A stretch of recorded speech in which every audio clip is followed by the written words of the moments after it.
What is project management? Project management is an act of navigating expectations of various stakeholders to derive a cohesive deliverable.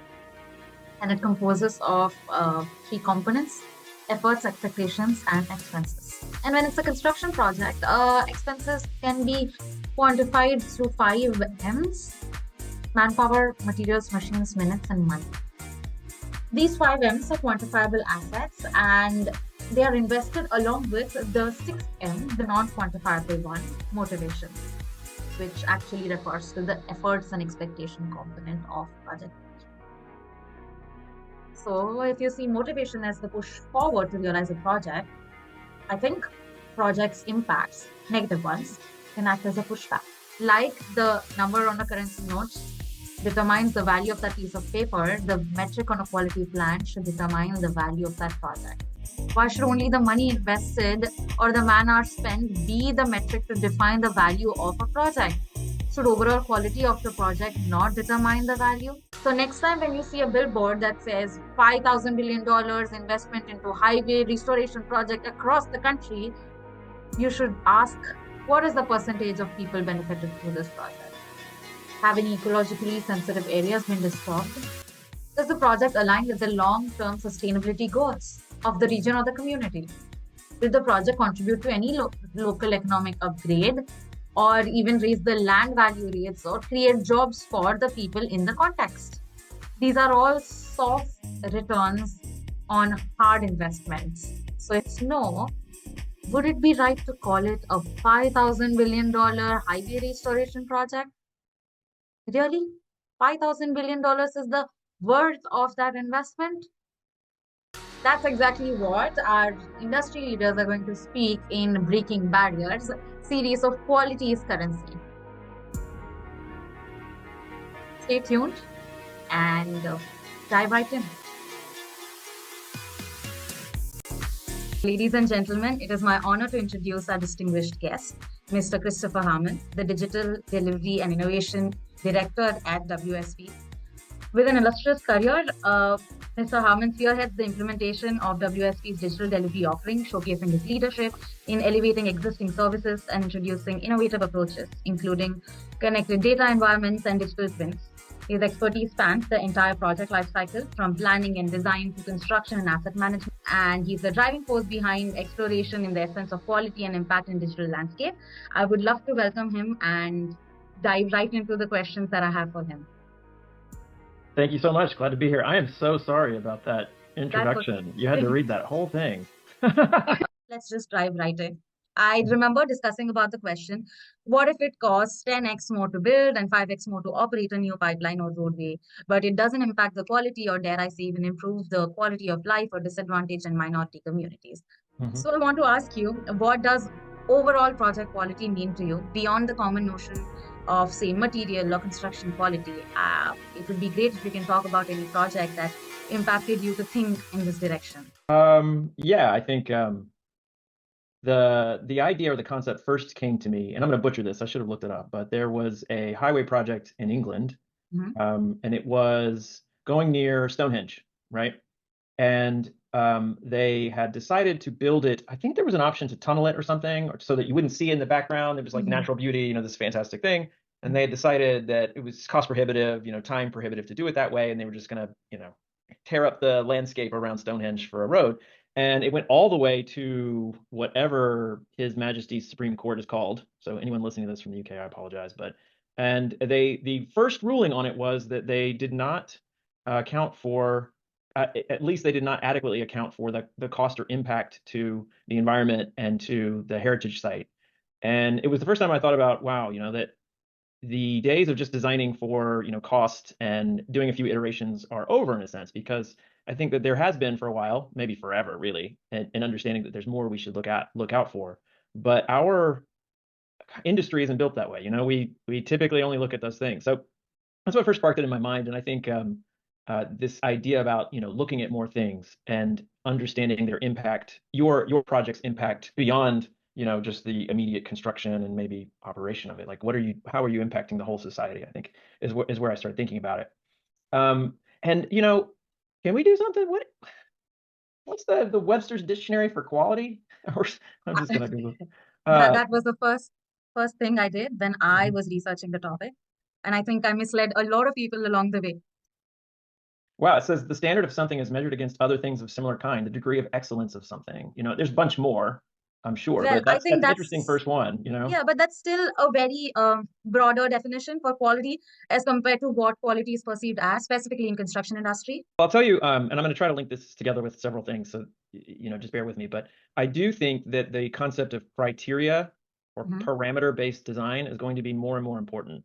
And so when I was thinking about quality, when you said quality, I was thinking, is that what quality is? You know, is that quality? And I was thinking it's more like a criteria set that we're placing, like and a valuation of those criteria. You know, like a hierarchy of importance for the things we're designing for. And I do think that that's quality. It's just not the way we traditionally have thought about it. When I talk about it in my work, I say, you know, we need to expand the number of criteria that we're using to assess a particular project's value, and we need to try to quantify as much as possible a value for a lot of these new criteria that we've never had before, like equity, you know, environment, social impacts. You know, there's a lot of things that come in. So yeah. It'll be interesting to note that in the thesis itself, because of the confusion with the word quality, I tried to coin this phrase called impact dimension, and then set benchmarks, what quality definition just said, for each of these impact dimensions, and put it under a broader umbrella of project quality, and showed a distinction between technical quality and project quality. So it was interesting to see where all this thought process stems from, and it resonates very well with the growing need for comprehensive and socially responsible project planning in today's landscape, and definitely aligns seamlessly with my exploration of quality as a dynamic and inclusive concept. In your experience, this is my next question: how to quantify value of environmental and in particular social justice over our usual capital and operational considerations when planning infrastructure projects? Have any digital delivery mediums aided in planning of projects in this direction? I don't know. I don't want to be too wishy-washy. I think this is another example of how the civil engineers and civil engineering and infrastructure development is in dire need of additional skill sets, additional people with different backgrounds and different professions. It's a question for an economist how you would quantify it, right? I think that it's a question for potentially some social work, government. I think it would just smack of the same hubris that civil engineers have kind of had since, Bazalgette invented the sewerage, and we were everything that we implemented was the best thing for society at the time across so many different facets. And that's why I've always been proud to be a civil engineer. But at the same time, I do think that we are reaching maybe we should learn from some of our previous mistakes in some senses, like the combined sewer, for instance. Although it may have gotten rid of cholera, maybe it had some other impacts that we didn't see all the way through. So I would love to see some economists work that value out. I would love to see government take an active role in requiring us to assess all these different impact dimensions. Did I get that right? You're right. There you go. Yeah, I was going to say criteria, but impact dimensions is great, and to give us the same way that they give us here's the pay items we want you to use. We want you to build a cost estimate. We want you to understand construction impacts, maintenance of traffic. What's the impact of the public going to be? What's the impact? I want them to say, and here's a set of environmental criteria. I can reframe it for you though. What I mean is, say you were the owner of a project and you had to then design your project. How, as a project manager, would you put social capital and ecological capital, if I may say, with your financial capital? And how do you weigh or bring that symbiosis come to life in a more fruitful manner? And then I want to bring it back to, is there any digital delivery ideas or strategies that you think could help, or any digital tool that could help this whole I don't know if you have an economist or somebody from like a social think tank that you're going to interview, because I would love to hear. I'm sure there's research. I mean, if you look at like a lot of the current projects in highway infrastructure, especially in urban environments, are like what we call cap and stitch. And that's where they take an interstate that went through a high urban environment in the middle of the city and basically decimated communities and built a barrier, which was essentially an economic barrier between two, the wealthy and the poor. And if, I was going to say 50 years ago, but I guess it's 70 now.